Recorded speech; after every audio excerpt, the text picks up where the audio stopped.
His hand closed around her throat and slammed her against the conference room wall. The impact shook the framed metals behind her head. "You think you're a soldier?" He snarled, his face inches from hers. "You're nothing but a secretary playing dress-up." She didn't struggle. She didn't blink. Her calm terrified him more than any resistance could have. What happened next would destroy his career, shatter his ego, and become the most legendary moment in Pentagon history. This is a story about the price of arrogance and the power of quiet strength. Before we begin, subscribe to our channel and follow this story to the end. Comment your city below so I can see how far this story travels. The Pentagon's E-ring conference room smelled like old coffee and fresh ego. 16 men sat around a mahogany table that had witnessed decisions affecting millions of lives. Generals, colonels, senior advisors. Stars and eagles gleamed on shoulders. Ribbons painted chests in neat, colorful rows. The air conditioning hummed steadily, but the room felt hot with tension and testosterone. Colonel Bradley Mason stood at the head of the table, his silver eagles catching the fluorescent light. 52 years old, built like a linebacker, going soft around the middle voice, like gravel in a blender.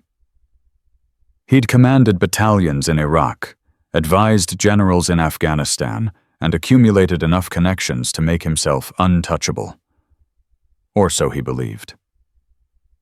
"The cyber defense proposal is dead," Mason announced, slapping a folder onto the table. "I killed it this morning. We're not restructuring anything based on some consultant's fantasy about digital warfare." A murmur rippled through the room. Approving. Relieved. The old guard didn't like change, and Mason was their appointed guardian against it. "The Secretary's office will be disappointed," said General Morrison. The only 4-star in the room, his tone carefully neutral. Mason shrugged. "The Secretary's office can be disappointed all they want. This is still a military run by warriors, not keyboard jockeys. I didn't spend 30 years in uniform to watch us turn into some Silicon Valley startup." The door opened. Every head turned. She walked in like she owned the room. 26 years old, maybe 27. Short, 5'4" at most. Black hair pulled back in a simple ponytail. No makeup. She wore a plain navy blue business suit. Nothing remarkable. Nothing expensive. Carried a leather messenger bag over one shoulder and a tablet in her hand. She looked like someone's assistant. Someone's very young, very lost assistant.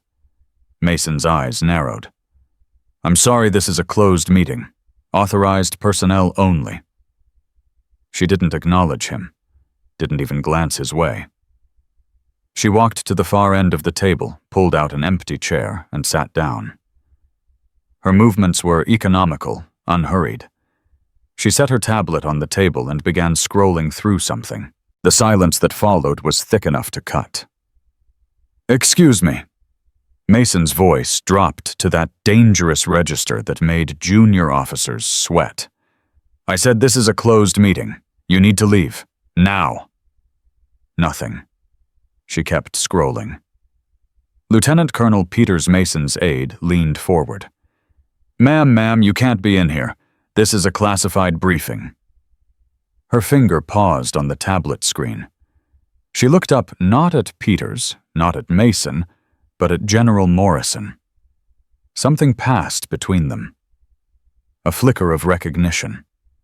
Amusement Morrison's face remained impassive, but his eyes held a strange glint. Mason caught the exchange, and it infuriated him. "General, do you know this woman?" Morrison took a slow sip of his coffee. "I know a lot of people, Brad." "That's not an answer." "No, it isn't." The non-response hung in the air. Mason's face reddened. He wasn't used to being stonewalled, especially not in front of his subordinates. His reputation was built on dominance, on never backing down, on being the loudest, most aggressive voice in any room. This small woman and her infuriating silence was a direct challenge to everything he'd built. Fine. Mason pushed back from the table and stood. 6'2" of irritated male ego moving toward her with deliberate, intimidating steps. I don't know who you think you are, sweetheart, but you've got about 5 seconds to get out of this room before I have security drag you out. She looked at him then. Really looked at him. Her eyes were gray.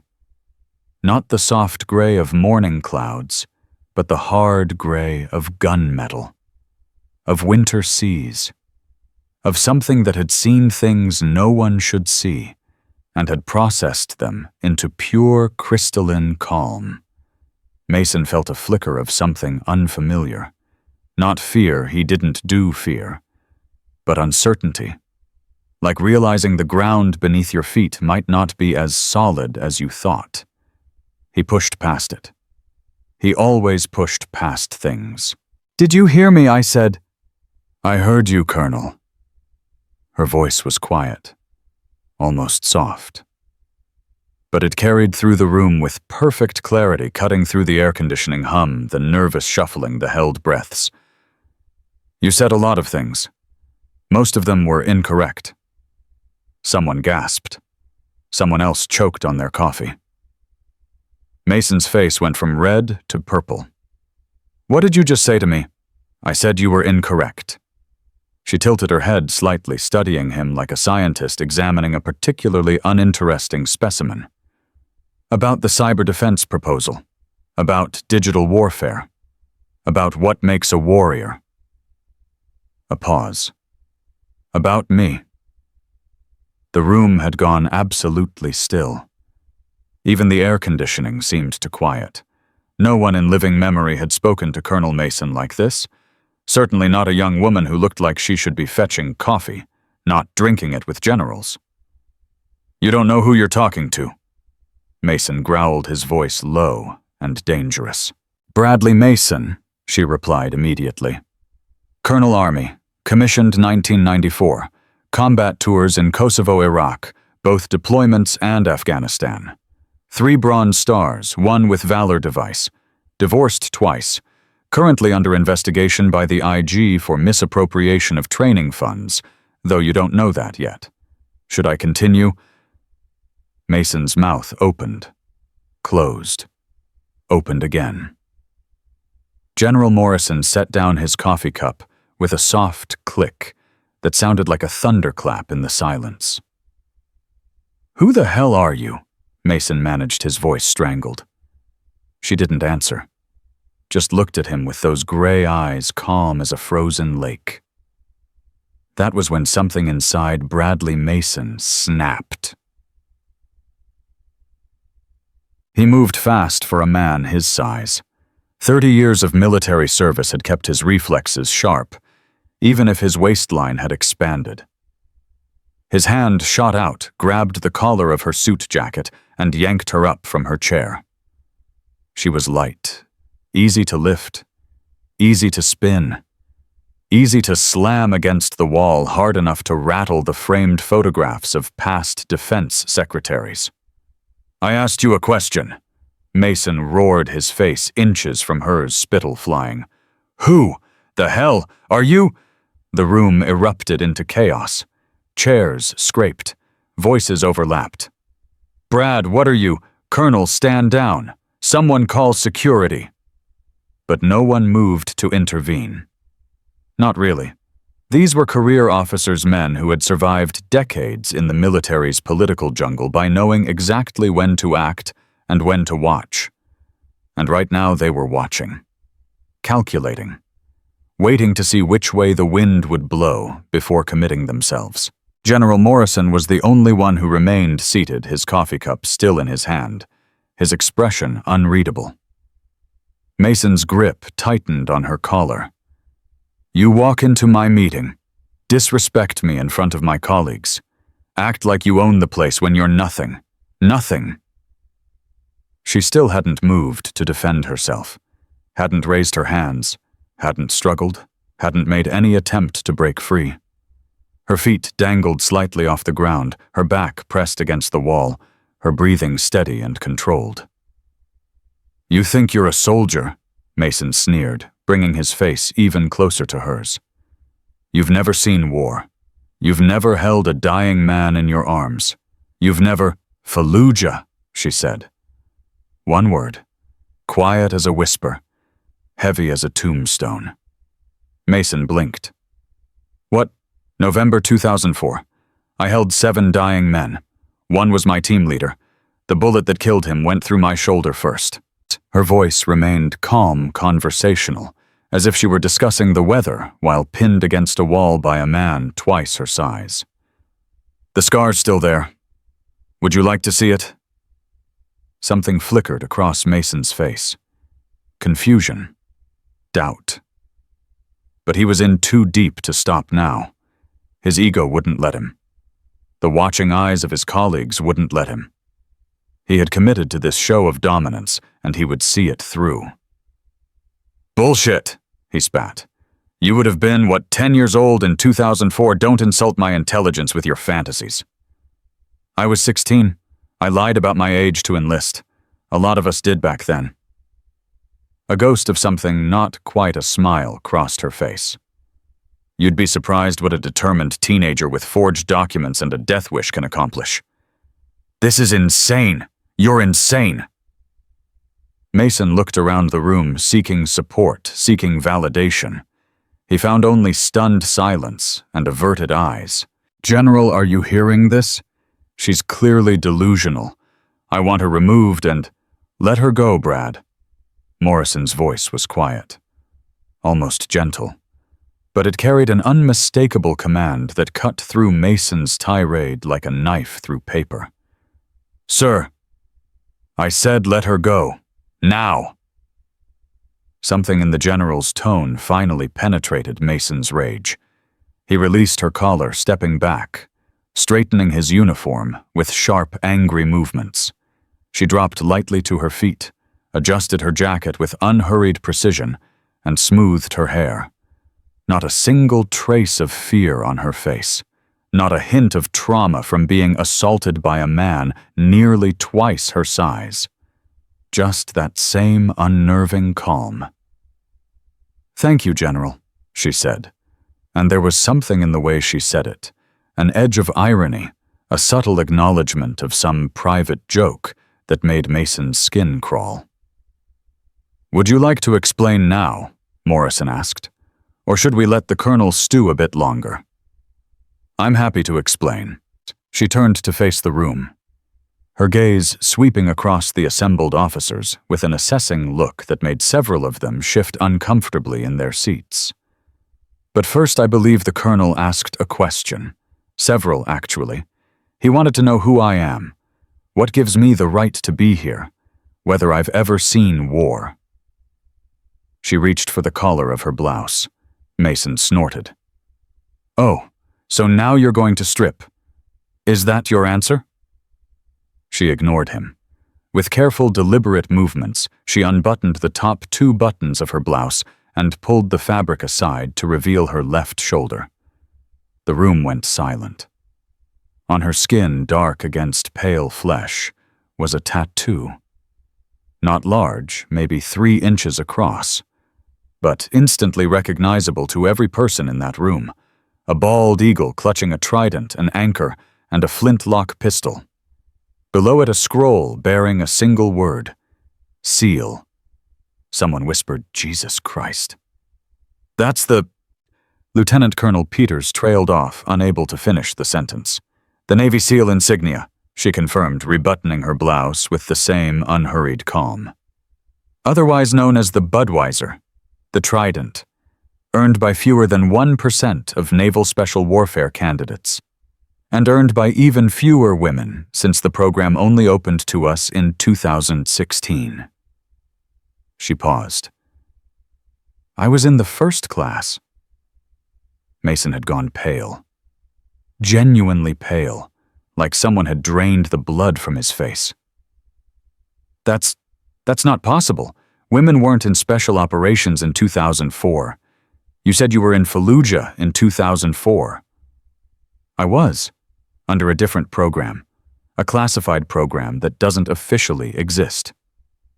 She met his eyes, and for the first time there was something cold in her gaze, something dangerous. There were women in special operations long before it was announced to the public, Colonel. We just weren't advertised. My name is Lieutenant Commander Sarah Chen, Naval Special Warfare Development Group. 8 combat deployments. 17 confirmed captures. Classified combat operations in Iraq, Afghanistan, Syria, Somalia, and locations I'm not permitted to name. She paused, letting each word sink in. I've been awarded 2 Silver Stars, a Bronze Star with Valor Device, and a Purple Heart. Though honestly, the medals mean less to me than the men and women I brought home alive. The silence in the room was absolute, complete. The kind of silence that exists in the vacuum of space, or at the bottom of the ocean, or in the moment before a bomb detonates. General Morrison set down his coffee cup. Lieutenant Commander Chen is here at the direct request of the Secretary of Defense. She's been appointed to lead the Pentagon's new Integrated Defense Initiative, the cyber defense proposal that you killed this morning, Brad. That was hers. Mason's mouth moved, but no sound came out. She has full authority to restructure cyber operations across all branches. Morrison continued, his voice taking on an edge. She reports directly to the Secretary. And as of this morning, she outranks everyone in this room except me. But she's young female. Not what you expected. Morrison's voice hardened. You just committed assault against a decorated combat officer, Colonel, in front of 15 witnesses, all of whom, I might add, did absolutely nothing to stop you. His gaze swept the room, and men who had faced enemy fire without flinching couldn't meet his eyes. Lieutenant Commander Chen could end your career with a single phone call. She could have you arrested, court-martialed, imprisoned. Morrison paused. The question is, what does she want to do? Every eye in the room turned to Sarah Chen. She stood perfectly still, her hands clasped loosely in front of her, her gray eyes fixed on Colonel Mason with an expression that revealed nothing. The silence stretched. 10 seconds. 20. An eternity. Mason's arrogance, his certainty, his 30 years of accumulated power, all of it had crumbled. He stood exposed, stripped bare, a hollow man in a decorated uniform. Finally, Sarah spoke. The colonel asked if I've ever held a dying man in my arms, if I've ever seen war. Her voice was quiet, reflective. I've done more than see it, Colonel. I've lived it. I've breathed it. I've bled for it. She took a step toward him, and he actually flinched. This massive man, this combat veteran, this bully who had terrorized subordinates for decades, he flinched at the approach of a woman half his size. I've watched friends die because of decisions made by men exactly like you. Men who were so certain of their own importance, so blinded by their own egos, that they couldn't see the truth right in front of them. Another step. Men who judged by appearance instead of ability, who confused loudness for strength, who thought that the measure of a warrior was how much space they took up in a room. She stopped directly in front of him, close enough to touch, close enough that he could see the fine scars on her hands, the slight asymmetry in her shoulder, where the bullet had passed through the depths of experience in those gray eyes. You want to know what separates real warriors from pretenders, Colonel? Her voice dropped to barely above a whisper, but somehow everyone in that silent room heard every word. Real warriors don't need to prove anything. They don't need to shout. They don't need to intimidate. They don't need to put their hands on someone to feel powerful. She turned her back on him, an unmistakable gesture of contempt, and walked back to her seat at the table. "You have 1 hour to clear out your office," she said, not looking at him. "Your replacement has already been selected. I suggest you use the time to consider how a 30-year career can be destroyed in 30 seconds by a single act of arrogance." Mason stood frozen, his face a mask of shock and disbelief. "You can't," he started. "I can. I did. It's done." Sarah finally looked at him, and there was something almost like pity in her eyes. "Almost. You're dismissed, Colonel. This meeting has actual business to conduct." For a long moment, no one moved. No one breathed. Then slowly, like a man moving underwater, Colonel Bradley Mason turned and walked toward the door. His steps were unsteady. His shoulders, which had seemed so broad and powerful when he'd entered the room, now looked small, diminished. He paused at the door, his hand on the handle, and turned back. His mouth opened as if to speak some final protest, some desperate defense. But Sarah Chen had already turned her attention to her tablet, scrolling through documents, her focus completely absorbed by whatever she was reading, as if he had already ceased to exist, as if he had never existed at all. The door closed behind him with a soft click that somehow sounded like a gunshot. General Morrison was the first to break the silence. He cleared his throat and gestured toward Sarah with an open palm. "Ladies and gentlemen, as I mentioned, Lieutenant Commander Chen will be leading the Integrated Defense Initiative. I suggest you give her your full attention and cooperation." The assembled officers straightened in their chairs, their expressions ranging from stunned to calculating to, in a few cases, genuinely impressed. Sarah looked up from her tablet. "Thank you, General. And before we proceed, let me be clear about something." She stood slowly, and her presence seemed to expand to fill the room. Not through intimidation, not through aggression, through something far more powerful, undeniable, unshakable competence. What happened with Colonel Mason that stays in this room, not for his sake, for the sake of this project? Her gaze swept the table. "I don't care about his reputation. I don't care about punishing him. I care about results. I care about building a defense infrastructure that will protect this nation for the next 50 years. She paused, letting her words sink in. "That means I need people who can adapt. People who can see past their assumptions. People who can work with anyone regardless of age, gender, or background to get the mission done." Her eyes found each man at the table in turn. "Can you do that? Or do we need to have more conversations like the one we just had?" The silence was different this time. Not shocked, not afraid. Thoughtful. Lieutenant Colonel Peters Mason's former aide was the first to speak. "Ma'am, Lieutenant Commander, I apologize for not intervening earlier. That was..." He swallowed hard. "That was wrong. You should have done a lot of things, Colonel. But you didn't." Sarah's voice was matter-of-fact, without accusation. "The question is what you do next. What any of us do next. I want to help. With the initiative, I mean." And Peters met her eyes, and for the first time since she'd entered the room, someone looked at her not as an anomaly, not as a threat, but as a leader. "Whatever you need." A small nod from Sarah. Acknowledgement. Not forgiveness that would take time, but acknowledgement. "Good. Because what I'm about to show you will change everything you think you know about modern warfare." She tapped her tablet, and the room's main display screen flickered to life.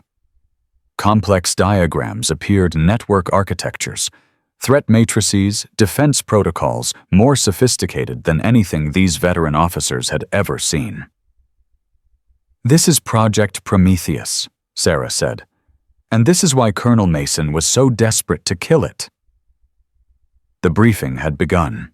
But even as she walked them through the intricacies of next-generation cyber defense, even as she answered questions with patient expertise that gradually transformed skepticism into respect, Sarah's mind kept returning to the moment when Mason's hand had closed around her throat. She hadn't been afraid. Not really. She'd faced far worse in dark rooms in countries whose names she couldn't speak. But she had been disappointed. Disappointed that in 2024, this was still the reality. That competence still had to prove itself against prejudice. That being good wasn't enough, you had to be undeniable. Well, she was undeniable now. The meeting continued, but the story was far from over. Because somewhere in the Pentagon's labyrinthine corridors, Colonel Bradley Mason was making phone calls, calling in favors, reaching out to old allies. He wasn't finished yet. And neither was she. The clock on the wall showed 4:47 p.m. The meeting had lasted 3 hours. 15 men who had started the day dismissing the cyber defense proposal were now asking eager questions, taking detailed notes, fundamentally reconsidering their understanding of modern warfare. But General Morrison noticed something the others didn't. Lieutenant Commander Sarah Chen kept glancing at her tablet. Not at the presentation materials. At something else. A message notification that kept flashing, then being dismissed. Flashing again. Dismissed again. Her face remained calm, professional, engaged. But her eyes, those gray gunmetal eyes, had gone cold. Something was wrong. Something was coming. The message on Sarah's tablet contained 3 words. They found her. 3 words that turned her blood to ice. 3 words that rewrote every priority, every plan, every carefully constructed strategy she had built over the past 6 months. She kept her face neutral as she wrapped up the briefing, kept her voice steady as she answered the final questions, kept her hands from shaking as she gathered her materials and thanked General Morrison for his support. But inside, a clock was ticking. A countdown to something terrible. Lieutenant Commander, impressive presentation. Admiral Whitmore, a 3-star she had barely registered during the meeting, approached her with an outstretched hand. I have to admit I had my doubts about this initiative. You've changed my mind. Sarah shook his hand with automatic courtesy. Thank you, Admiral. I'll have the detailed implementation timeline on your desk by tomorrow. No rush. These things take time to... Tomorrow, she repeated, already moving toward the door. Excuse me. She was in the corridor before anyone could ask another question. Her phone was out before the conference room door closed behind her. She dialed a number that didn't exist in any directory, a number that connected to a voice she hadn't heard in 3 years. Chen. The voice was rough familiar. Master Chief Tom Rodriguez, her former team leader's replacement, the man who had pulled her out of a collapsing building in Syria when everyone else had written her off as dead. What happened? Your sister. They made her. Sarah's stride didn't falter. Her face didn't change. But something inside her chest compressed into a hard, cold knot. Where? Vienna. She was embedded with the diplomatic security team. Someone leaked her real identity to... Where is she now? A pause. The kind of pause that preceded very bad news. Unknown. She went dark 18 hours ago. Last transmission was a distress code we haven't used since Afghanistan. Sarah reached the elevator and jabbed the button. Once, twice, 3 times. Why wasn't I notified immediately? You were in that meeting. Morrison's orders, nothing interrupts the briefing. Chen, I'm sorry. I tried to. Get me everything. Flight manifests, hotel records, security footage. Everything from the last 72 hours. Already compiled. Sending to your secure terminal now. The elevator arrived.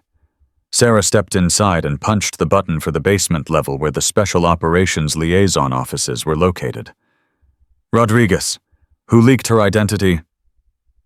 Another pause. Longer this time. We don't know yet, but Chen, the leak came from inside the Pentagon. The elevator doors closed, and Sarah Chen felt the world shift beneath her feet. Someone in this building, someone she might have just briefed, might have just shaken hands with, had betrayed her sister to people who would kill her without hesitation. The hunt had just become personal. The elevator opened onto a corridor that most Pentagon employees didn't even know existed. Sarah walked past security checkpoints that required retinal scans, past offices with no names on the doors, past men and women who nodded at her with the silent recognition of those who operated in the shadows. Her office was at the end of the hall, small, windowless, unremarkable. Exactly how she wanted it. She was through the door, and at her secure terminal in seconds, her fingers flying across the keyboard as Rodriguez's data package populated her screen. Mei Chen, 29 years old, CIA operations officer specializing in counterintelligence. Officially, she was a cultural attaché at the American Embassy in Vienna. Unofficially, she was one of the agency's most valuable assets in tracking illicit arms deals flowing from Eastern Europe to the Middle East. And she was Sarah's younger sister, the only family she had left. Their parents had died in a car accident when Sarah was 17 and May was 14. Sarah had raised her, had worked 3 jobs to keep them afloat, had joined the military partly because it was the only way to pay for May's education. Everything Sarah had done, every sacrifice, every mission, every scar, had been to build a world where May could be safe. And now someone had burned her cover, had hung a target on her back, had turned her from a hunter into prey. Sarah's hands stopped moving on the keyboard.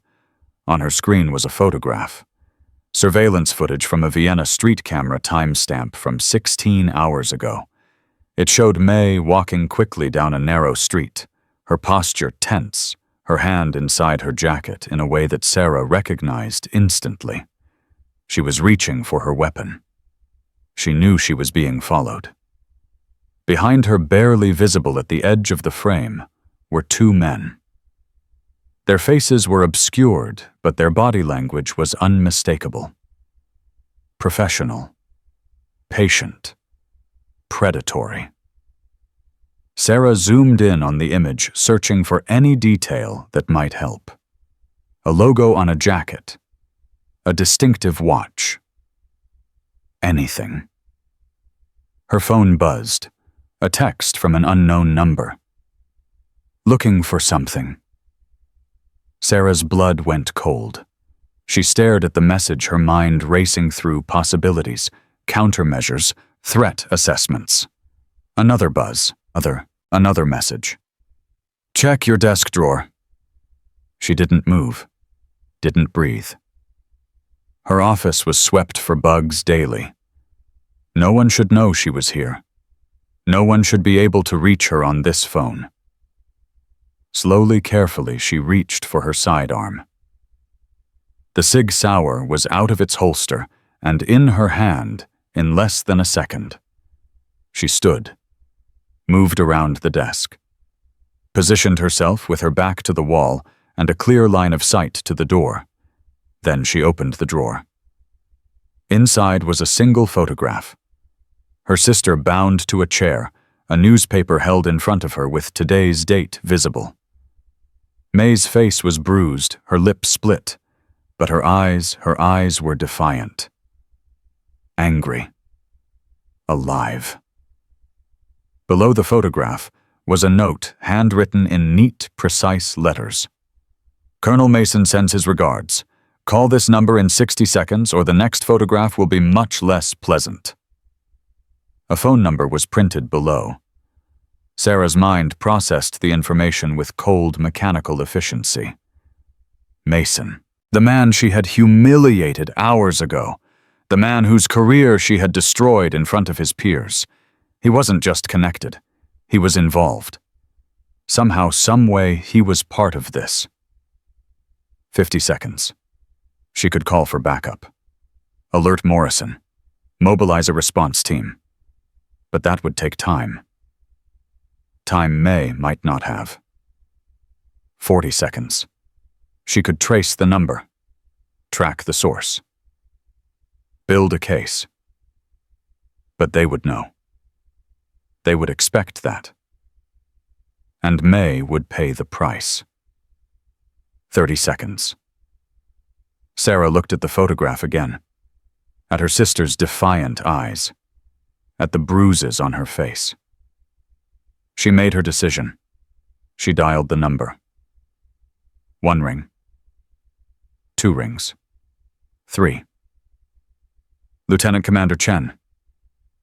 I was hoping you'd be sensible. The voice was electronically distorted, but the cadence was familiar. The arrogant drawl, the barely concealed contempt. Mason. Where is she? Safe, for now. How long she stays that way depends entirely on you. What do you want? A low chuckle. Straight to business. I appreciate that. No wonder you made it through SEAL training. You don't waste time on sentiment. What do you want? Project Prometheus. All of it. The source code, the implementation protocols, the access keys. Everything. Sarah's jaw tightened. Project Prometheus wasn't just a cyber defense initiative. It was the most sophisticated digital warfare system ever created. In the wrong hands, it could cripple entire nations, shut down power grids, crash financial systems, turn smart weapons against their operators. That's treason. That's negotiation. You have something I want. I have something you want. Simple economics. You'll never get away with this. The moment you what? Tell Morrison alert security go public. Mason's distorted laugh was ugly triumphant. Think it through, Lieutenant Commander. Who do you think has been feeding information to our friends overseas for the past 5 years? Who do you think built the network that made your sister's cover burn possible? Sarah's mind raced. 5 years. Mason had been compromised for 5 years. Every operation, every asset, every secret that had passed through his office, all of it potentially betrayed. You're not working alone. Very good. Quick study. No, I'm not alone. I'm part of something much larger than your little cyber initiative, something that's been operating inside this building for longer than you've been alive. A mole network, embedded in the Pentagon's highest levels. The implications were staggering. Why tell me this? Because I want you to understand exactly how hopeless your situation is. Because I want you to know that no one is coming to save you or your sister. Because, his voice hardened, I want you to feel exactly how I felt in that conference room. Small, powerless, crushed. Sarah's grip on the phone tightened. You have 24 hours, Mason continued. Deliver Prometheus to the coordinates I'm about to send you. Come alone. No backup, no surveillance, no tricks. Do that and your sister lives. Refuse or try to be clever and I'll send her back to you in pieces. How do I know she's still alive? A rustling sound. Then a new voice, May's voice, strained but strong. Sarah, don't do it. Whatever they're asking, don't. A sharp crack. May's cry of pain. The sound of flesh hitting flesh. She's alive, Mason said, coming back on the line. Stubborn like her sister. But alive. For now. I'll kill you. You'll try. 24 hours, Lieutenant Commander. Clock starts now. The line went dead. Sarah stood in her small office, the phone still pressed to her ear, her sister's cry of pain echoing in her mind. 24 hours. 24 hours to find a mole network that had evaded detection for years. 24 hours to locate her sister in a city 3,000 miles away. 24 hours to stop a betrayal that could compromise national security for decades. Impossible. Absolutely impossible. She lowered the phone, looked at the photograph of May one more time, saw the defiance in her sister's eyes, the refusal to break. Then Sarah Chen did something she hadn't done since she was 16 years old, standing at her parents' funeral, promising herself she would never let anything hurt May. She smiled. It was not a pleasant smile. It was the smile of a predator who had just identified its prey. The smile of a woman who had survived hell and discovered she was fireproof. Mason thought he was hunting her. He thought he had her cornered, desperate alone. He had no idea what he had just unleashed. She picked up her secure phone and dialed another number. Rodriguez, I need a full blackout team. Vienna, 12 hours. Chen, what's going on? You sound... I need names.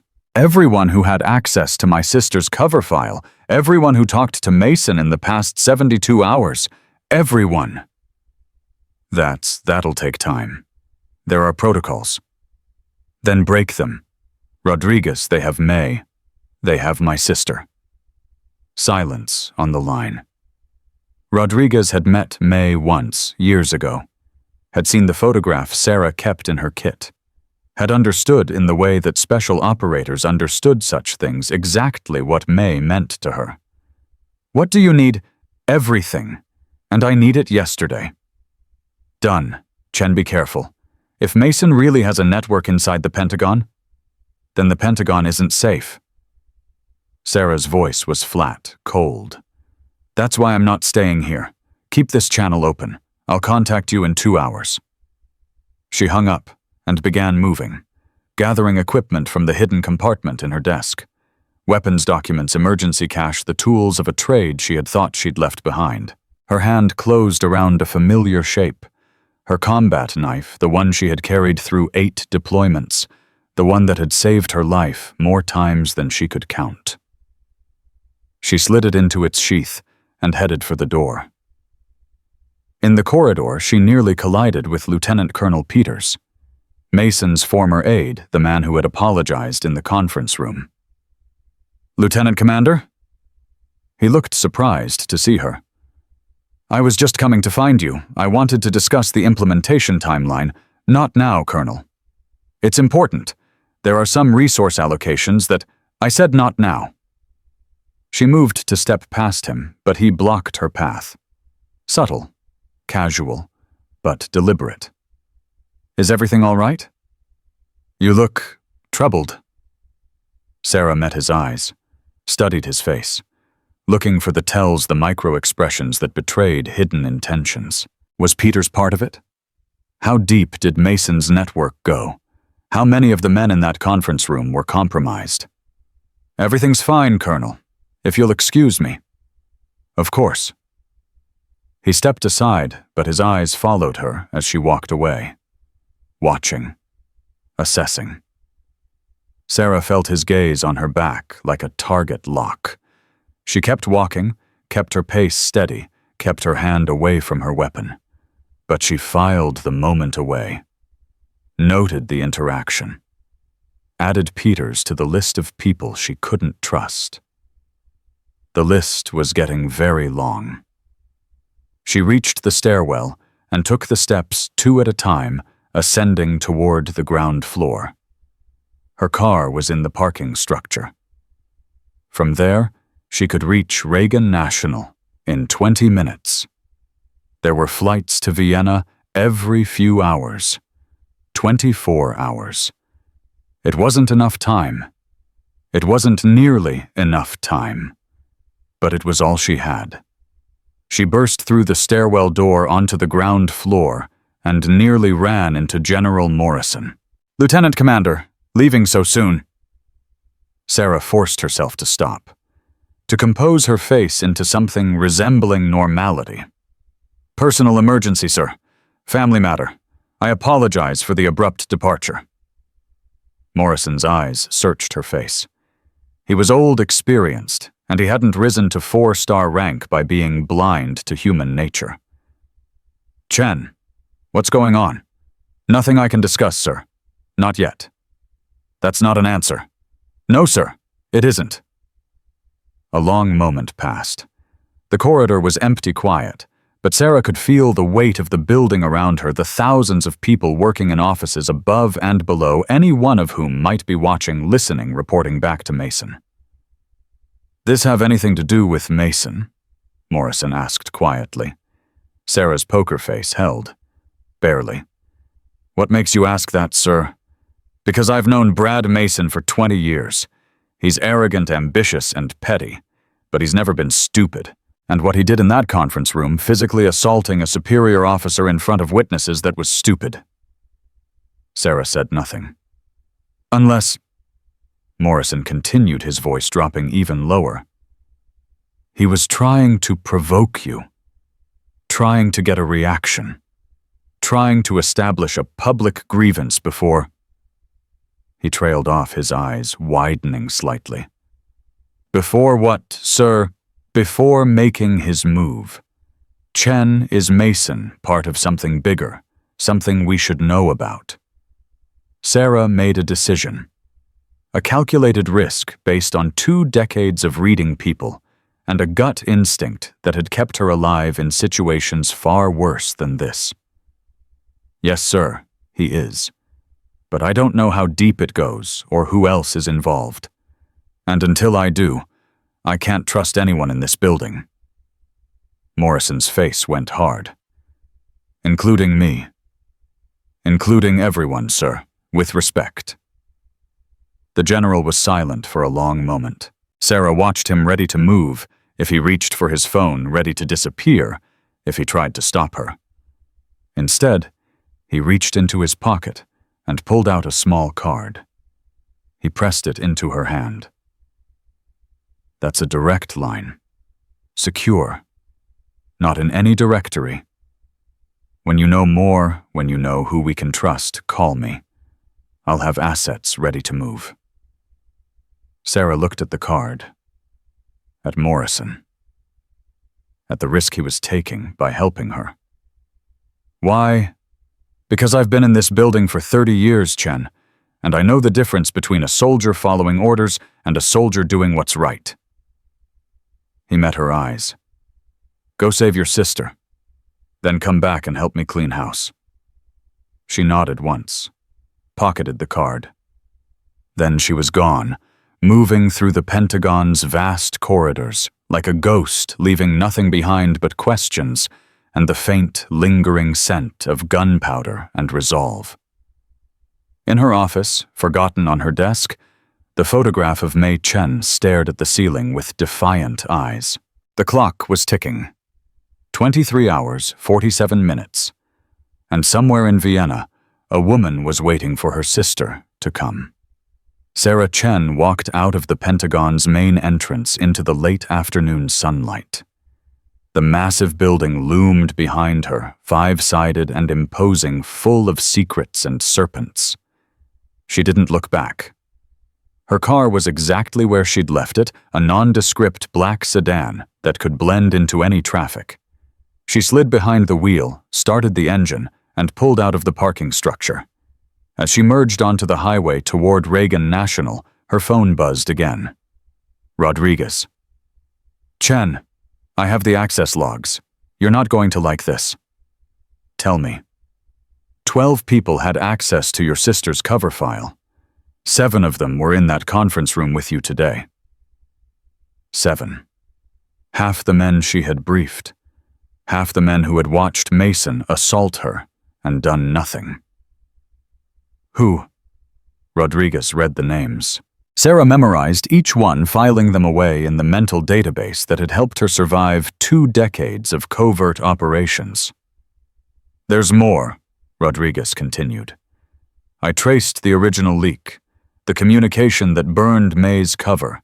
It came from a terminal in the Pentagon's E-ring. The E-ring, where the highest-ranking officials worked, where the most sensitive decisions were made." "Which terminal?" That's the thing, Chen. It was routed through multiple access points, bounced around like a pinball, but when I stripped away the obfuscation, he paused. Rodriguez. Which terminal?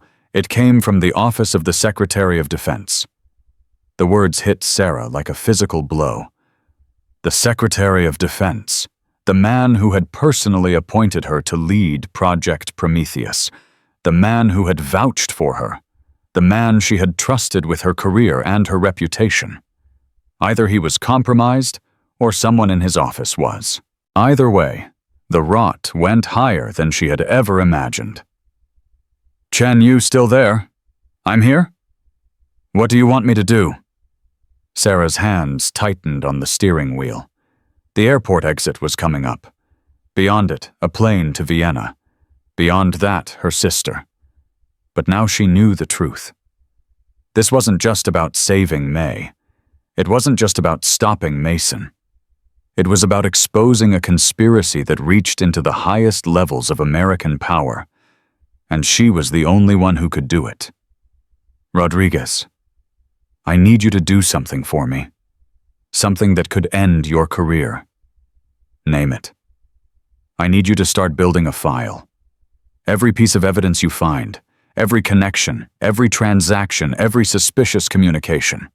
Build a case so solid that no one, not Mason, not his network, not whoever's protecting them, can escape. And then what? Then we burn it all down.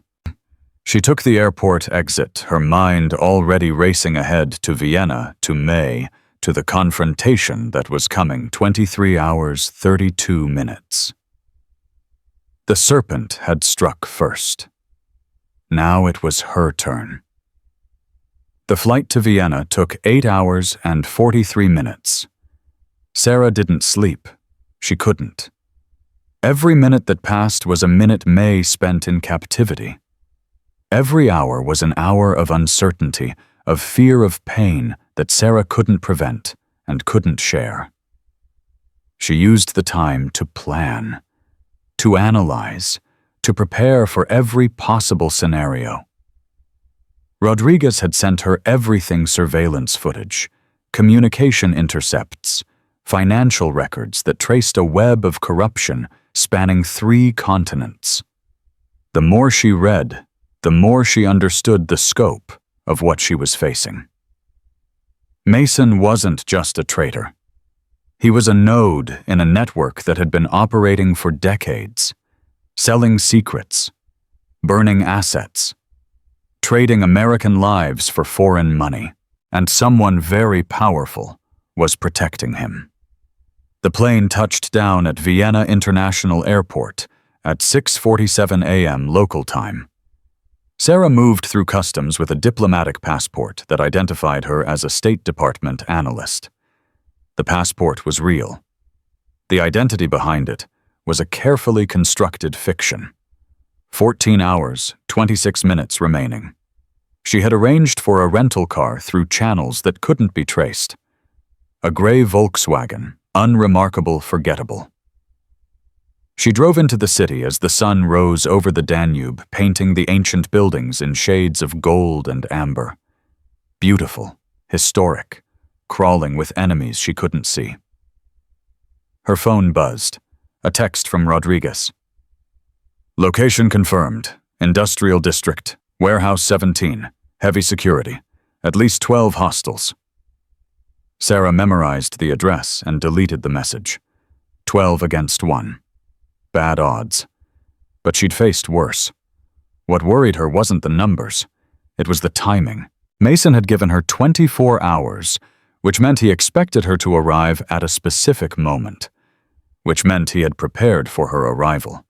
Which meant walking into that warehouse was exactly what he wanted. She needed to change the equation. She pulled over and made a call to a number she hadn't used in 3 years. A number that connected to a man she had hoped never to contact again. Well, Sarah Chen, I thought you were dead. Viktor Kozlov, former Russian intelligence, current independent contractor, a man who sold information to the highest bidder and had somehow survived in a business that killed most people within 5 years. They had history. Complicated history. The kind measured in scars and sleepless nights. I need information, Victor. You always did. No hello. No how have you been, Victor. No sorry for shooting you in Belgrade, Victor. That was business. So is this, I assume. A pause. Calculating. What do you need? There's a warehouse in the industrial district, number 17. I need to know who's inside, who's paying them, and how to get in without being seen. Ambitious. And dangerous. This relates to your sister, yes. Sarah's grip on the phone tightened. How do you know about my sister?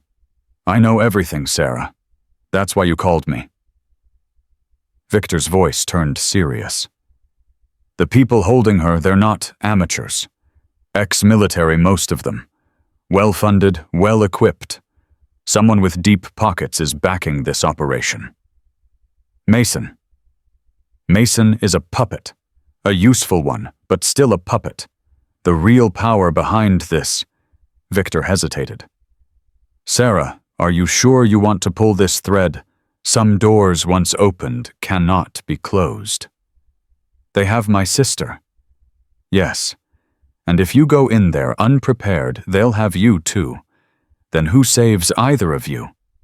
Sarah closed her eyes, forced herself to breathe, to think past the fear and anger that threatened to cloud her judgment. Victor was right. She knew he was right. But knowing didn't make it easier. What do you want? She asked finally. For this information in exchange for information. You're working on something called Project Prometheus. I want to know what it does. That's classified. Everything is classified. That doesn't mean it stays secret. Victor's voice softened slightly. I'm not asking you to compromise your country, Sarah. I'm asking for understanding. Context. Enough to know whether this technology will make the world more dangerous or less. Sarah considered, weighed the risks, made a decision. Prometheus is a defensive system. It identifies cyber attacks in real time and neutralizes them before they can cause damage. It can protect power grids, financial networks, military infrastructure.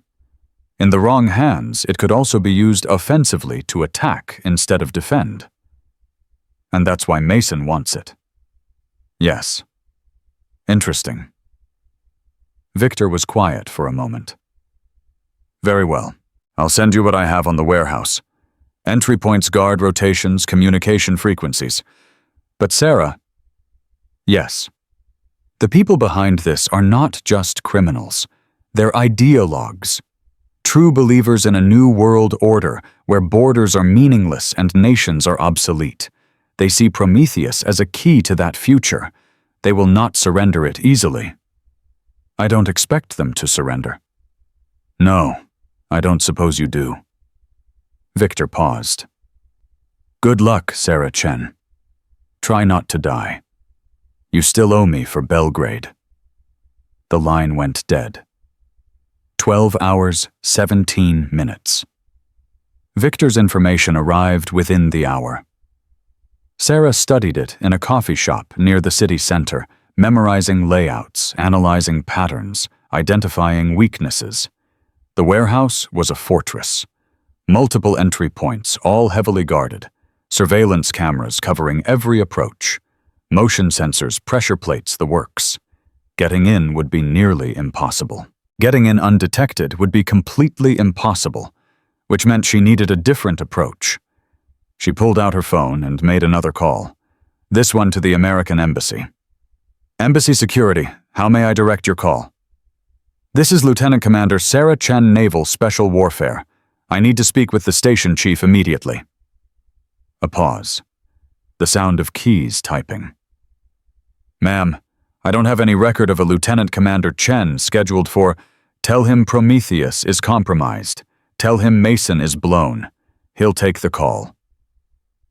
Another pause. Longer this time. Sarah could almost hear the gears turning, the protocols being consulted, the decisions being made. Then, "Please hold." Click. Silence. Then a new voice, older and warier. "This is Station Chief Holloway.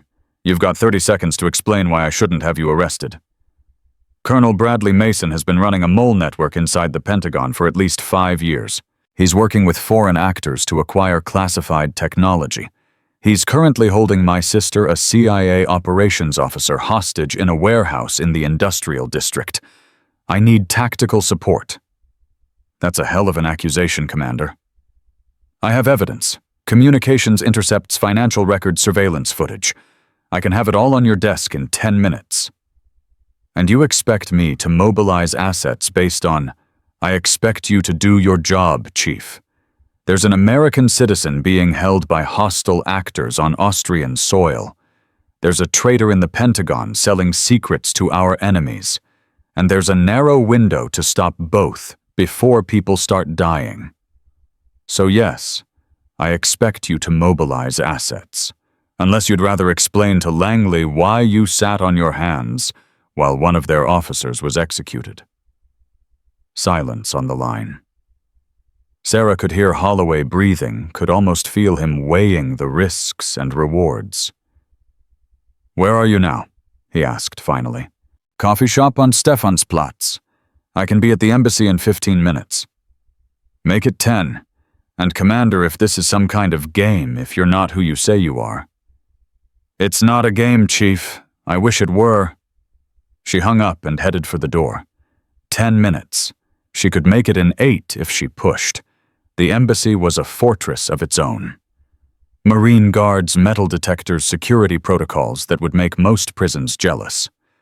But Sarah moved through them like water through fingers, her credentials opening doors that would be sealed to almost anyone else. Station Chief Holloway was waiting for her in a secure conference room. 50s gray hair, the weathered face of a man who had seen too much and trusted too little. 2 other men flanked him, younger, harder, with the coiled tension of operators ready for action. "Commander Chen." Holloway didn't offer his hand. "You've made some very serious allegations. I have evidence to support them." "Show me." Sarah pulled out her tablet and connected it to the room's secure display. Within minutes, the screen was filled with data, Mason's communications with foreign contacts, financial transfers to offshore accounts, surveillance footage of May being taken. Holloway watched in silence, his face growing harder with each revelation. "Son of a bitch," he muttered finally. "How long has this been going on?" "At least 5 years, possibly longer. Mason was receiving payments through a series of shell companies based in Cyprus, the Caymans, and Singapore. The money trail leads back to a consortium of foreign intelligence services, Russian, Chinese, Iranian. They've been working together, pooling resources, sharing intelligence. Mason was their inside man." "And your sister? How does she fit in?" Sarah's jaw tightened. May was getting close to exposing the financial network.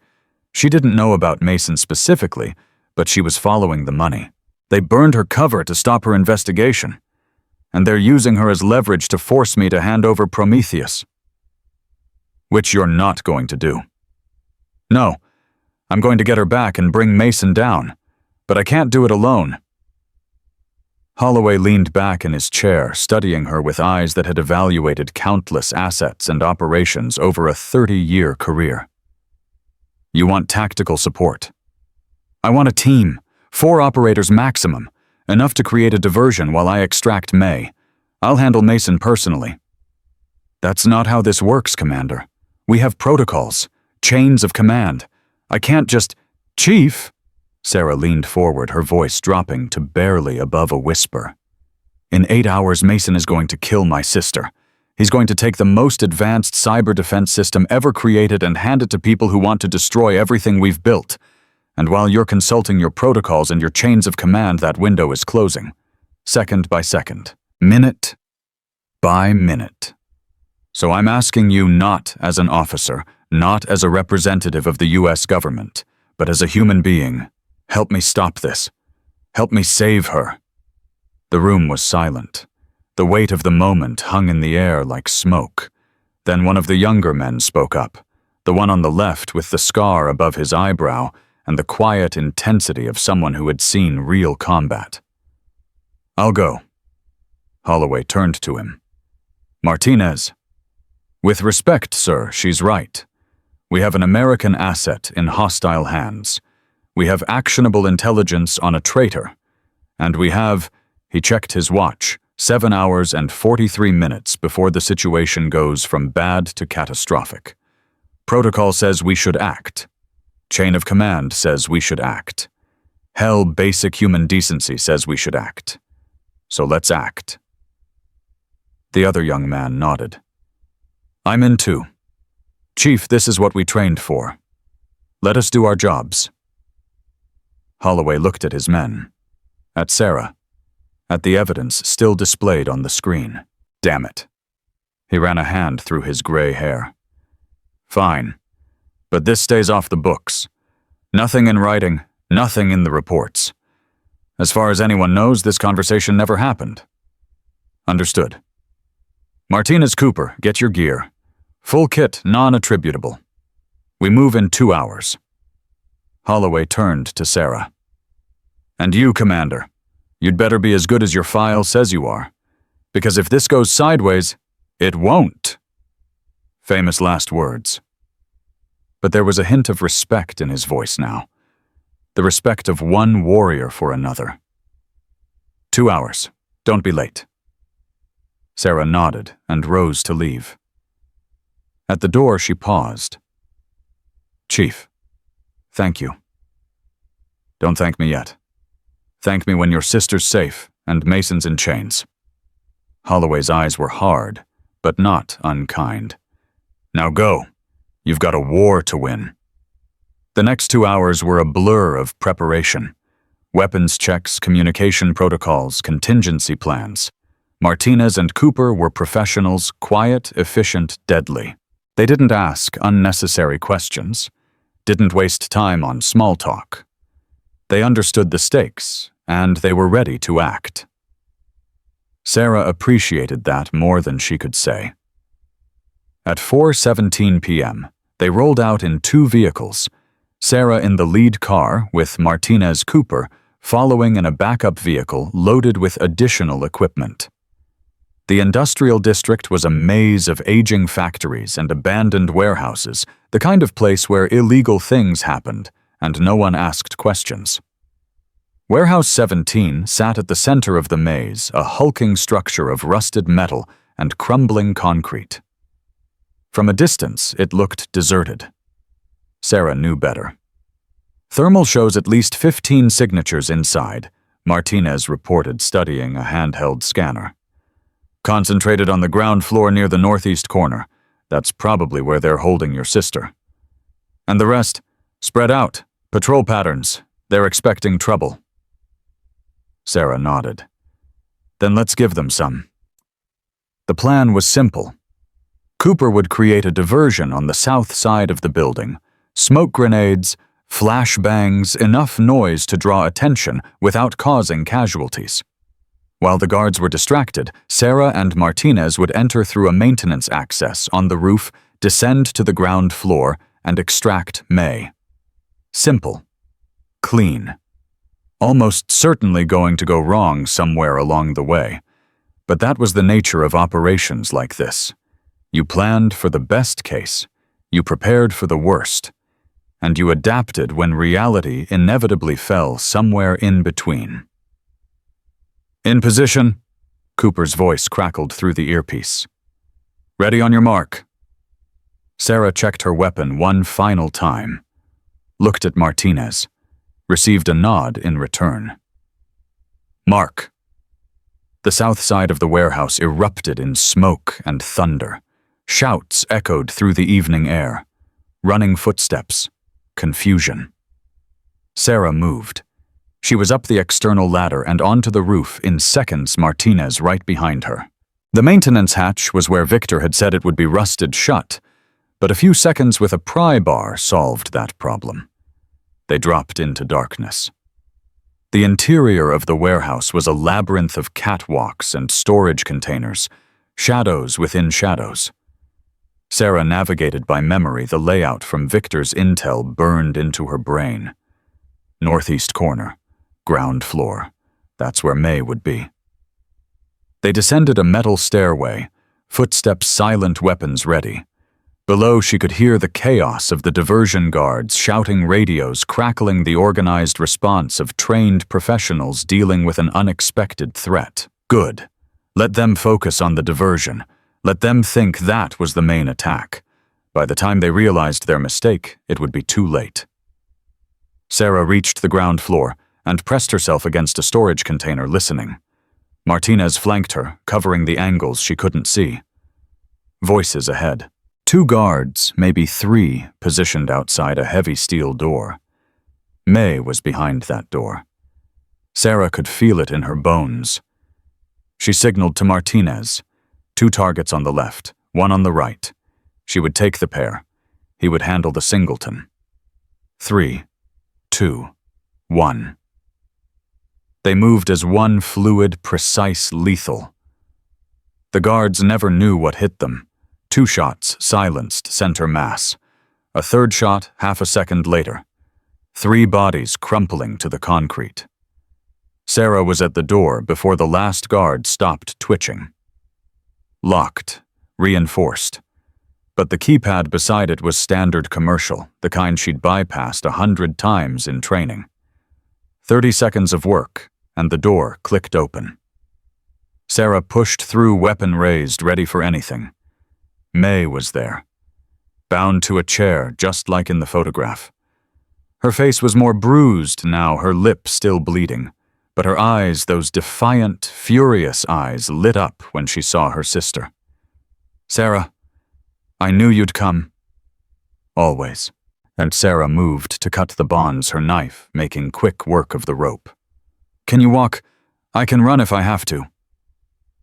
May stood wobbling slightly, then steadying herself with the grim determination that ran in their blood. "They're expecting you, you know.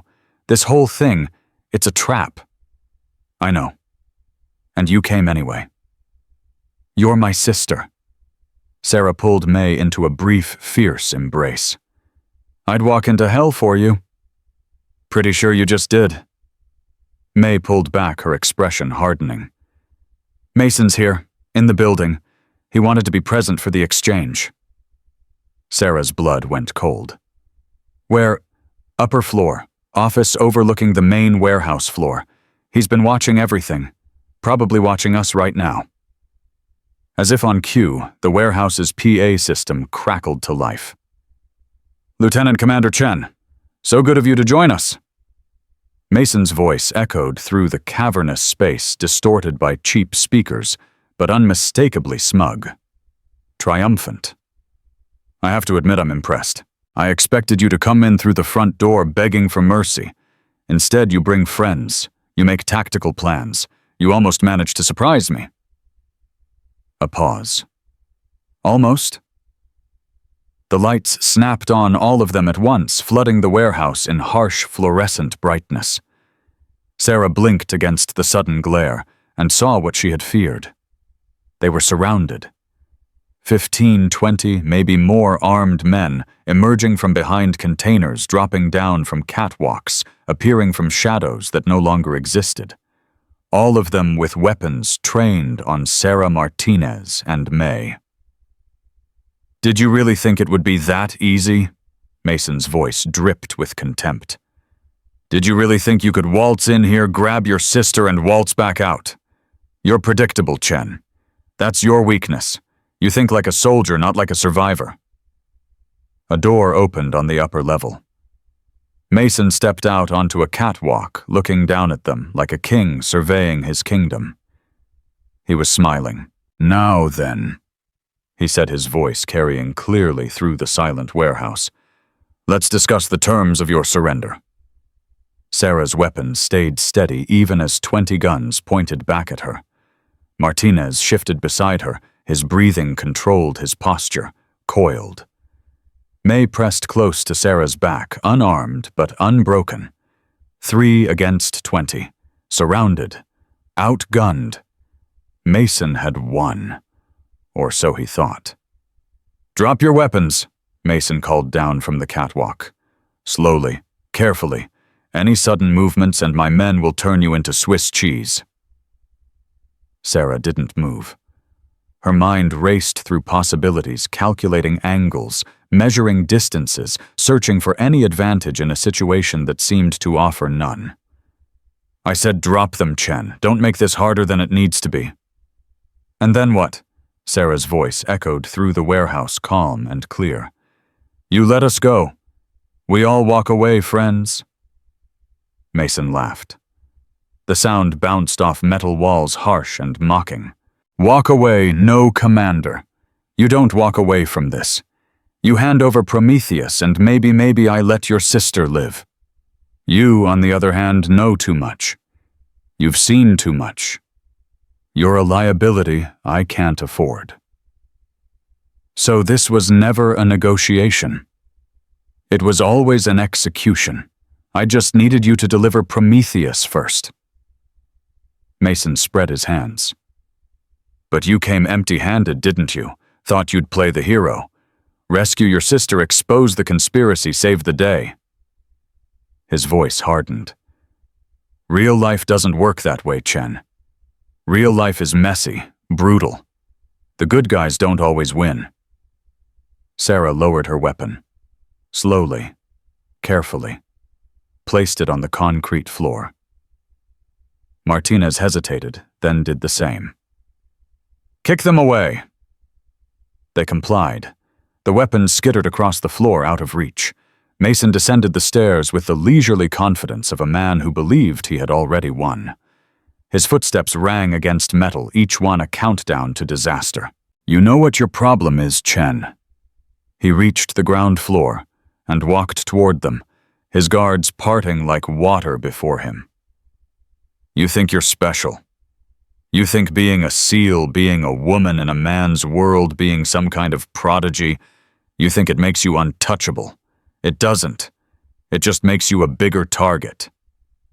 He stopped 10 feet away, close enough to see the sweat on his brow, the pulse jumping in his neck, close enough to smell his cologne, expensive, overwhelming, trying too hard.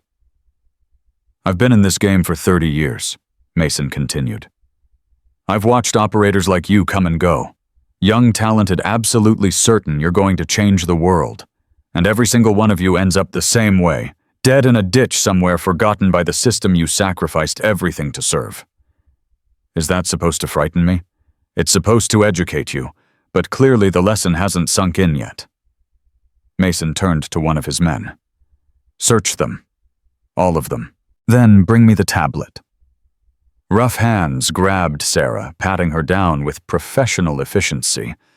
They found her knife, her phone, the small earpiece connecting her to Cooper. One of the guards held up the earpiece. "She's wired, sir." Mason smiled. "Of course she is. Let me guess there's a third operative outside waiting for a signal that's never going to come." He plucked the earpiece from the guard's hand and raised it to his lips. "Whoever you are, wherever you are, listen carefully. Your mission has failed. Your team is captured. If you attempt any rescue, they all die. If you contact anyone, police, military, embassy, they all die. Your only option is to walk away. Do you understand?" Silence crackled through the earpiece. Then Cooper's voice, tight with controlled fury. "I understand." "Good boy." Mason crushed the earpiece under his heel. "Now then, where were we?" He turned back to Sarah, his eyes cold and calculating. "Prometheus. I know you didn't bring it with you, you're not that stupid, but you have access codes, administrative privileges, the ability to unlock the system remotely. And if I refuse," Mason glanced at May, "then I start with her fingers, one by one, then her hands, then her arms. I'll make you watch Chen. I'll make you listen to every scream, every plea, every I get it. Sarah's voice was flat. Dead. You're a monster. You enjoy hurting people. Very impressive. Mason's face reddened. You think this is a game? I think you're stalling. Sarah tilted her head, studying him with those gray eyes that had unsettled him from the very first moment in the Pentagon. I think you're waiting for something. Someone. Your handlers, maybe? The people who actually pull the strings. A flicker of something crossed Mason's face. Uncertainty, fear. I don't know what you're talking about. Sure you do. You're not the mastermind here, Mason. You never were. You're a bagman, an errand boy, the person who gets his hands dirty so someone else can stay clean. Sarah smiled. It wasn't a pleasant smile. What happens when you can't deliver what you promised? What happens when your bosses realize you've lost control of the situation? I haven't lost control of anything. No? Then why are you sweating? Sarah took a step toward him. The guards raised their weapons, but Mason held up a hand, stopping them. You grabbed me by the throat in that conference room because you thought I was weak. You thought I was nothing. You thought you could intimidate me into submission. Another step. Mason didn't retreat, but his posture shifted. Defensive. Uncertain. You were wrong then. You're wrong now. And deep down in that rotten core of yours, you know it. You know that no matter what happens in this warehouse, you've already lost. The evidence is already out. Rodriguez has copies of everything. So does Morrison. So does Holloway. Kill me, kill my sister, kill everyone in this room. It won't matter. The truth is coming out. Your network is finished. Your handlers are going to burn you to save themselves. And you'll die alone, forgotten, just another traitor in a long line of traitors who thought they were smarter than the system. Mason's face contorted with rage. You're bluffing. Am I? Sarah pulled something from her pocket. Small. Silver. Innocuous. A flash drive. This is Prometheus, she said. The real thing. Full access codes, complete system architecture, everything you need. I brought it with me after all. Mason's eyes widened. His guards stirred, surprised. You searched her, Mason snapped at his men. How did you miss? They didn't miss anything. I had it hidden somewhere they weren't going to check. Sarah held the drive between two fingers, dangling it like bait. You want it? Come take it. Mason stared at the drive. At Sarah. At the impossible situation she had somehow created out of nothing. Then he lunged. It happened in an instant. Mason's hand shot out, grabbing for the drive. Sarah twisted, using his momentum against him, and suddenly she was behind him, her arm around his throat, the flash drive pressed against his temple like a weapon. Nobody move. Sarah's voice cracked like a whip. Anyone takes a shot, I kill him. The guards froze. Weapons raised, but useless. A single twitch, and their leader was dead. You're insane, Mason gasped, clawing at her arm. You can't, you won't I? Sarah tightened her grip. You tortured my sister. You threatened to cut her apart piece by piece. You think I won't snap your neck right here, right now? If you kill me, you'll never get out of here alive. Maybe, but you'll still be dead. And honestly, Mason, I'm starting to think that's worth the trade. Silence hung over the warehouse like a funeral shroud. 20 men with guns frozen by indecision.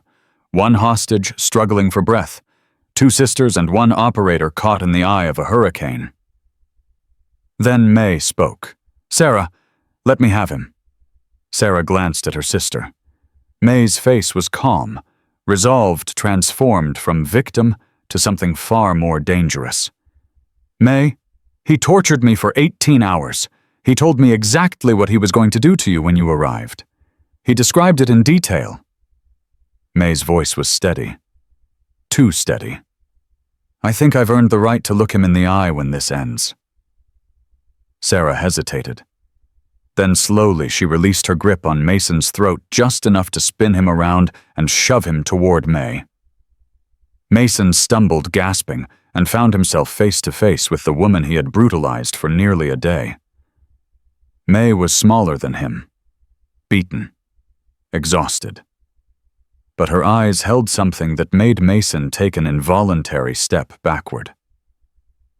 "You know what the worst part was?" May asked softly. "It wasn't the pain. Pain I can handle. I've been trained for pain." She took a step toward him. "It was listening to you talk, hour after hour, bragging about your connections, your power, your vision for a new world order. You actually believe you're some kind of visionary, don't you? Some kind of revolutionary." "I am," Mason spat. "I'm changing the world while people like you cling to a system that's already dead." "No, you're a traitor who sold out his country for money. That's all you are. That's all you'll ever be." May reached out and grabbed his collar the same way he had grabbed Sarah's in the Pentagon. "And this is how it ends." She drove her knee into his groin with every ounce of strength she had left. Mason crumpled, a high-pitched wheeze escaping his lips. May didn't let go. She pulled him down, drove her elbow into the back of his neck, and watched him collapse face first onto the concrete. "That's for the 18 hours, she said. Then she stomped on his hand hard and listened to the crack of breaking bones. "And that's for threatening my sister." Mason screamed, actually screamed like a child who had just discovered that the world contained real consequences. The guards shifted, uncertain. Their leader was down. Their hostages were somehow in control. The situation had flipped so completely that none of them knew how to respond. Sarah seized the moment. "Listen to me very carefully," she announced, her voice carrying to every corner of the warehouse. "In approximately 90 seconds, Austrian federal police are going to surround this building. They've been tracking us since we left the embassy. Every one of you is about to be arrested for kidnapping, conspiracy, and terrorism." Murmurs rippled through the ranks. "But," Sarah held up the flash drive, "whoever cooperates first gets a deal. Names, locations, account numbers. The first one to talk walks away with a reduced sentence. The rest of you rot in prison for the next 40 years. She could see the calculations happening behind their eyes. Loyalty versus self-preservation. Fear of their employers versus fear of Austrian prison. One guard lowered his weapon. Then another. Then, like dominoes falling, the rest followed. "Smart choice," Sarah said. "Now on your knees. Hands behind your heads. Anyone tries anything heroic, I'll make sure they never see the sun again."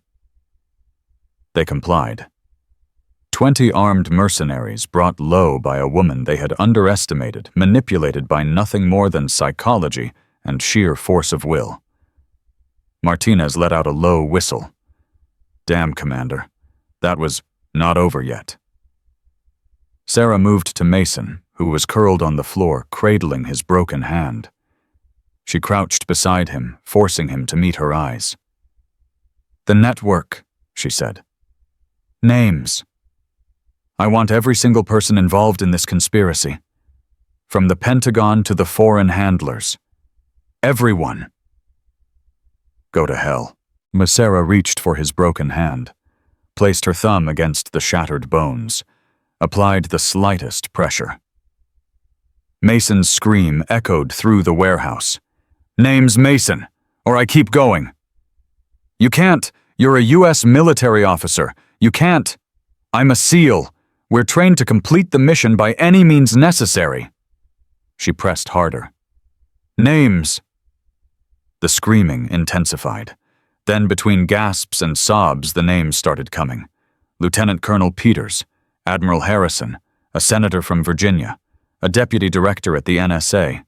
Names that would shake the foundations of American power. Names that implicated people Sarah had trusted, had worked beside, had believed were patriots. Each name was a knife in her heart. Each revelation a betrayal that cut deeper than any wound she had ever suffered. But she kept listening, kept recording. kept building the case that would bring them all down. Sirens wailed in the distance, getting closer. The Austrian police right on schedule. Sarah stood and looked at her sister. May was pale, exhausted, but standing tall, unbroken. "It's over," Sarah said. "Is it?" May's voice was quiet. "The names he gave you, those are powerful people. They won't go down without a fight." "Then we'll fight. They'll come after us. Both of us. They'll use everything they have to bury this." Sarah reached out and took her sister's hand. "Let them come. Let them try." She squeezed gently. "We've survived worse." The warehouse doors burst open. Austrian police flooded in weapons, raised shouting commands in German. Within minutes, the guards were in handcuffs, Mason was being loaded onto a stretcher, and the sisters were being escorted toward waiting vehicles. But before they reached the door, Sarah stopped, turned back toward Mason's prone form. He was watching her, his face twisted with pain and hatred. "This isn't over, Chen," he croaked. "You have no idea what you've started. The people behind this, they'll destroy everything you love, everything you've built. They'll try," Sarah said. "And they'll fail. Because I'm not the scared little girl you thought you were dealing with. I'm not the lost assistant who wandered into the wrong conference room. I'm the person who's going to burn your entire network to the ground. And when I'm done, no one will even remember your name." She turned and walked away, leaving Mason to his screams and his shattered dreams. Outside, the night air was cool and clean. Sarah breathed deep, feeling the tension slowly drain from her muscles. Beside her, May leaned against the police car, eyes closed, face turned toward the stars. "Sarah." "Yeah, thank you." May's voice cracked slightly. "For coming, for not giving up, for being family," Sarah finished. "That's what we do." They stood in silence for a moment, two sisters reunited against impossible odds, survivors of a storm that should have destroyed them both. Then Sarah's phone buzzed. A message from Rodriguez. "Morrison is ready to move. FBI is standing by. The president has been briefed. When you get back, it's happening. Full arrests, congressional inquiry. The whole thing is about to blow wide open." Sarah read the message twice. Then she looked at May. "Ready to go home?" May managed a weak smile. "I've been ready for 18 hours. "Then let's finish this." They climbed into the waiting vehicle. Behind them, the warehouse full of captured mercenaries and a broken traitor faded into the darkness. Ahead of them, the reckoning that would change everything was just beginning. The drive to the airport was quiet. May dozed against Sarah's shoulder, finally allowing herself to rest now that the immediate danger had passed. Sarah watched the Vienna streets slide by her mind, already racing ahead to what came next. The names Mason had given her were just the beginning. Peters Harrison, the senator, the NSA deputy. They were the visible nodes of a network that spread far deeper than anyone had imagined. Pulling one thread would unravel everything. But it would also create enemies. Powerful enemies who would fight to protect themselves. Sarah's phone buzzed again. This time it was General Morrison. "Chen, status report. Package secured. Target neutralized. En route to extraction point." "Good work, Commander. But we have a problem." Sarah's stomach tightened. "Sir, Peters disappeared 2 hours ago. Emptied his bank accounts, burned his files, vanished. We think he's heading for the border." "Where?" "Best guess is Russia. If he makes it, we lose him forever. And he knows enough to compromise everything." Sarah looked at her sister, still sleeping peacefully. Then she looked out the window at the road ahead. "What do you need me to do?" "Intercept him. Stop him. By any means necessary. Sarah closed her eyes. One mission finished. Another one beginning. The cost of being good at what she did was that the work never ended. Send me the coordinates. Already done. And Chen, sir. Come home safe. That's an order. The line went dead. Sarah stared at her phone for a long moment, then gently shifted May to a more comfortable position and leaned back in her seat. Peters was running. The conspiracy was crumbling. And somewhere out there, the puppet masters were scrambling to protect themselves. Let them scramble. Let them run. Sarah Chen was coming for every single one of them. The helicopter touched down at a private airfield outside Salzburg at 3:47 a.m. Sarah was out before the rotors stopped spinning, her boots hitting the tarmac with the urgency of someone who knew every second counted. May had been transferred to embassy medical staff in Vienna. Safe. Recovering. Furious that Sarah wouldn't let her come along. "You've done enough," Sarah had told her. "Let me finish this." "He's dangerous, Sarah. Peters isn't like Mason. He's smarter. Colder." "I know." "Then let someone else handle it. There is no one else." Sarah had kissed her sister's forehead. "Rest. Heal. I'll be back before you know it." That was 2 hours ago. Now Sarah was standing on Austrian soil, tracking a traitor who was running for the Russian border with enough secrets in his head to compromise American intelligence operations for a decade. Rodriguez's voice crackled through her earpiece. "Chen, we've got him. Peters crossed into Germany 30 minutes ago. He's heading for a private airfield near the Czech border. Flight plan filed for Moscow." "How long until he reaches the airfield?" 45 minutes, maybe less. He's pushing hard." Sarah checked her weapon, chambered around. "I'll be there in 30. The car waiting for her was fast, German-engineered, built for exactly this kind of pursuit. Sarah pushed it to its limits, eating up kilometers of dark highway, her mind focused on the confrontation ahead.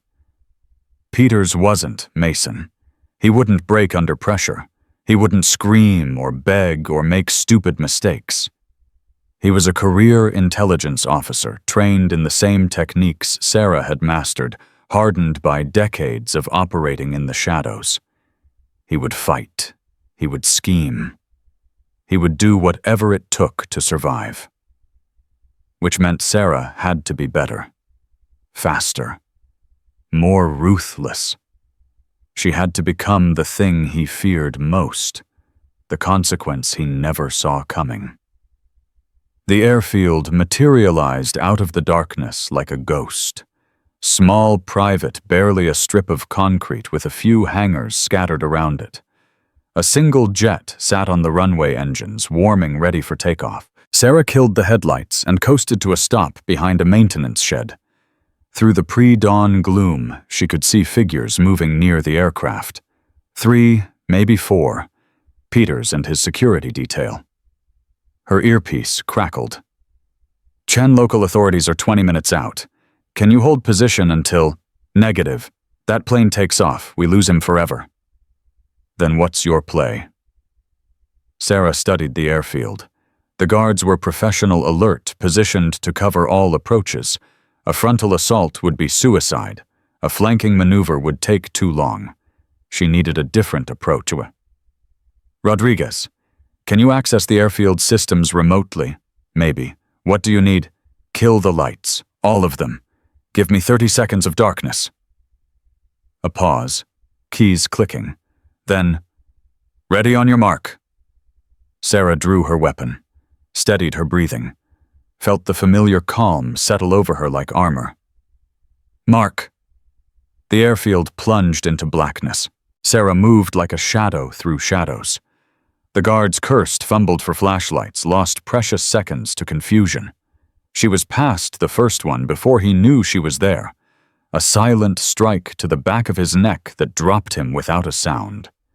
The second guard turned at the noise flashlight beam, sweeping wildly. Sarah caught his wrist, redirected the light away from her face, and drove her elbow into his solar plexus. He folded, gasping, and she finished him with a knee to the temple. 2 down, 2 to go. The lights flickered back on emergency generators kicking in, and Sarah found herself face to face with the third guard. He was faster than the others, his weapon already coming up. She was faster. Her shot took him in the shoulder, spinning him around. Before he could recover, she closed the distance and put him down with a brutal combination that left him unconscious on the tarmac. 3 down, 1 to go. Peters was at the aircraft stairs, 1 foot already inside the cabin. He saw Sarah coming, and his face twisted with something between fear and calculation. "Chen, I should have known. Step away from the plane, Colonel, or what you'll shoot me." Peters laughed, but there was no humor in it. "You won't. You need what's in my head. Kill me and you lose everything." "I don't need to kill you. I just need to stop you." Sarah advanced, weapon steady, watching for any sign that Peters was reaching for his own gun. He wasn't. His hands were empty, raised in mock surrender. "Think about this, Commander. Think about what you're doing. The people I work for, they're not criminals. They're visionaries. They see a future where nation-states are obsolete, where borders are meaningless, where power flows to those with the intelligence and resources to wield it." Sounds like treason to me. Treason is just a word invented by the losers of history. Peters took a step down from the stairs, his voice softening, becoming almost seductive. "Join us, Chen. You have no idea how valuable you would be. Your skills, your access, your reputation, we could use someone like you. We could make you powerful beyond your wildest dreams." Sarah stopped. For a moment she let the silence stretch. Then she smiled. "You know what's funny? Peters Mason tried the same thing. Different words, same pitch. Join us, Chen. Be part of something bigger. Stop fighting for a system that doesn't care about you." She took another step forward. "You know what I told him. The same thing I'm going to tell you. I don't fight for the system. I fight for the people the system is supposed to protect. I fight for the soldiers who trust their leaders to have their backs. I fight for the intelligence officers who risk their lives in the shadows. I fight for my sister who almost died because you decided to sell her out for money." Another step. Peters backed up against the aircraft stairs. "I fight because that's who I am. That's what I do. And nothing you offer, no power, no money, no promises of a glorious future will ever change that." Peters' face hardened. The mask of civility dropped away, revealing the cold, calculating predator beneath. "Then you'll die like all the other idealists, forgotten, irrelevant, a footnote in a history written by the winners." His hand moved fast, practiced, reaching for the weapon hidden in his waistband. Sarah was faster. Her shot caught him in the thigh. He screamed and collapsed, his gun clattering away across the tarmac. She stood over him, weapon trained on his chest, watching him writhe in pain. "Here's what's going to happen, Colonel. You're going to tell me everything. Every name, every account, every safe house, every contingency plan. And when you're done, you're going to stand trial. You're going to be convicted, and you're going to spend the rest of your miserable life in a cell knowing that everything you built has been destroyed." Peters looked up at her, his face contorted with agony and hatred. "You think this ends with me, with Mason? We're just the beginning. The network goes deeper than you can imagine. People you trust, people you work with, people you—" "I know." Sarah crouched beside him, her voice dropping to barely above a whisper. "I know exactly how deep it goes, and I'm going to tear it all down, root and stem, every last piece of it." She pulled out her phone and dialed Morrison. "Sir, Peters is secured. Send extraction." "Good work, Commander. Damn good work." "There's more, sir. Peters says the network goes deeper than we thought. He's willing to talk." A pause. Then, "Bring him in. We'll make sure he has every opportunity to unburden his conscience." Sarah ended the call and looked down at Peters, who was still glaring at her with undimmed hatred. "You know," she said conversationally, Mason asked me the same question you did. Why I do this, why I fight. You want to know what I didn't tell him?" Peter said nothing, just stared. "I do it because people like you think you're untouchable. You think your money and your connections and your networks make you immune to consequences. You think you can hurt whoever you want, betray whoever you want, and nothing will ever catch up with you." She stood holstering her weapon. "I'm the consequence. I'm the thing that catches up. And no matter how far you run, no matter how deep you hide, I will always find you." Sirens wailed in the distance. Blue lights flickered on the horizon. The cavalry was coming. Sarah stood watch over the fallen traitor and waited for the dawn. 3 weeks later, Sarah Chen stood in the Pentagon's E-Ring conference room for the second time in her life. The room was different now. The air felt lighter. The men around the table looked at her differently, not with suspicion or condescension, but with something approaching respect. General Morrison sat at the head of the table. Beside him were representatives from the FBI, NSA, and CIA. At the far end, a video screen showed the Attorney General herself, watching the proceedings from Washington. "Lieutenant Commander Chen," Morrison began, "on behalf of the Secretary of Defense and the President of the United States, I want to thank you for your extraordinary service. The intelligence you gathered has led to the arrest of 17 individuals, including 3 senior military officers, 2 members of Congress, and a deputy director of the NSA. The mole network that operated inside this building for over a decade has been completely dismantled." Applause rippled around the table. Sarah accepted it with a small nod. "Furthermore," Morrison continued, "Project Prometheus is proceeding on schedule. The vulnerabilities exposed during this operation have been addressed. Our cyber defense capabilities have never been stronger." More applause. Sarah kept her face neutral. "Finally, in recognition of your exceptional courage and dedication, you have been nominated for the Distinguished Service Medal. The President will present it personally at a ceremony next month." Sarah cleared her throat. "Thank you, sir. I'm honored." "You should be. You've earned it." Morrison leaned forward. "Is there anything you'd like to say?" Sarah looked around the room, at the faces of the men and women who held America's security in their hands, at the empty chairs where traitors had once sat, at the future that stretched out before them, uncertain but full of possibility. "Just one thing, sir. Go ahead. When Colonel Mason grabbed me by the throat in this room, not one person moved to stop him. Not one." Her voice was calm, measured, but it carried an edge that made several people shift uncomfortably. "I don't blame them. I understand the politics, the calculations, the fear of getting involved, but I want to make something clear." She stood drawing herself up to her full height. "The people who serve this country, the soldiers, the sailors, the officers who put their lives on the line every day, they deserve better than leaders who look the other way when something's wrong. They deserve to be protected, respected, valued, not because of the medals on their chest, but because of the oath they took and the sacrifices they make." Her gaze swept the room. "I hope this experience reminds all of us what we're really fighting for. Not power, not politics, not personal advancement. We're fighting for the people who can't fight for themselves. We're fighting for the ideals this country was built on. We're fighting for each other." She paused. "That's all I have to say, sir." Silence hung over the room. Then Morrison nodded slowly. "Well said, Commander.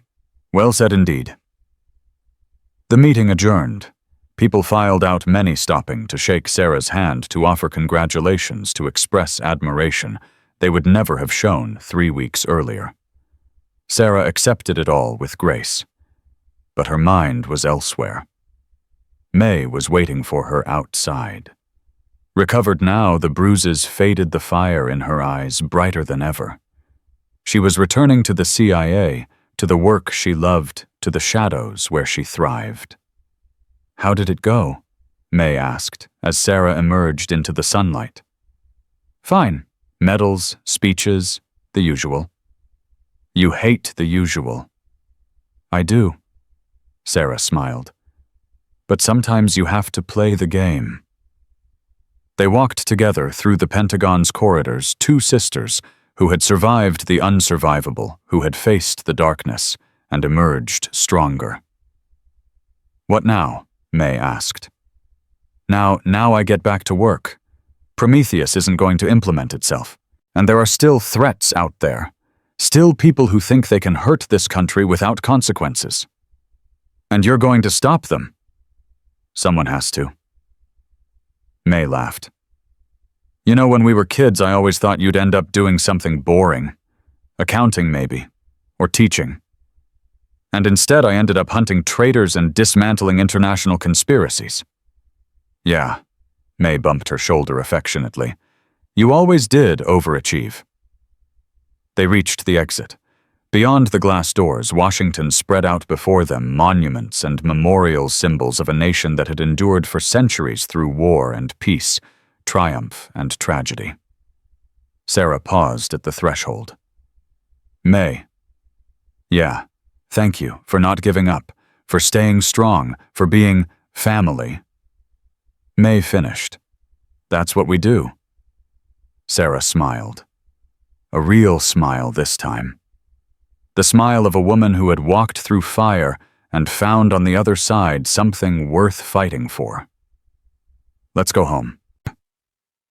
They pushed through the doors together, into the sunlight, into the future. Behind them, the Pentagon hummed with activity. New operations were being planned, new threats assessed, new battles prepared. The work of protecting America never stopped. But for this moment, this single perfect moment, Sarah Chen allowed herself to feel something she rarely permitted. Pride. Not in the medals or the speeches or the recognition. Pride in what she had accomplished. Pride in the people she had protected.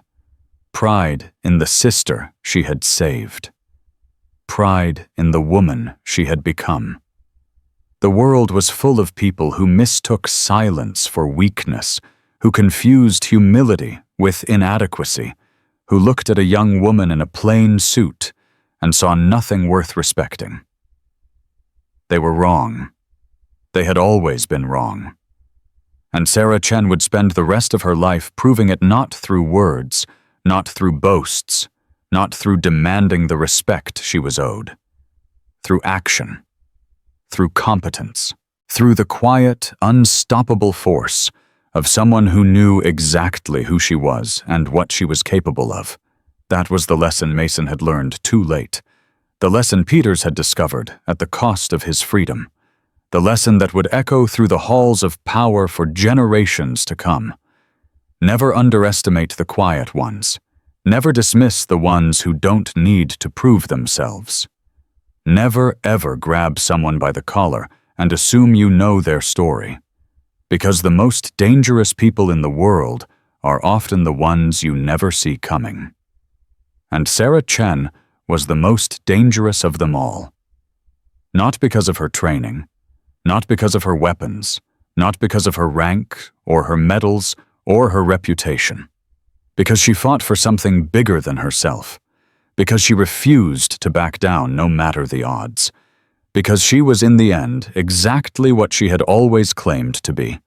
A soldier, a patriot, a protector. And no one, no conspiracy, no traitor, no enemy foreign or domestic would ever change that. The story of the woman who was grabbed by the collar and revealed herself as something far more spread through the military like wildfire.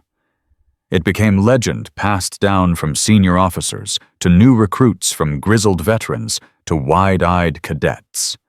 They didn't call it Chen's revenge or the Pentagon incident. They called it the awakening. The day the quiet professional showed the world what true strength looked like. And in conference rooms and command centers across America, a new culture began to take root. A culture that valued competence over credentials, substance over style, character over charisma. A culture that Sarah Chen had helped create, not through speeches or policies, but through the simple, undeniable power of example. That was her legacy. Not the medals, not the commendations, not the victories. The knowledge that somewhere in a room full of loud voices and polished egos, a quiet young woman was watching, learning, preparing to change the world. Because true authority is never demanded, it is demonstrated, and demonstrated authority endures forever.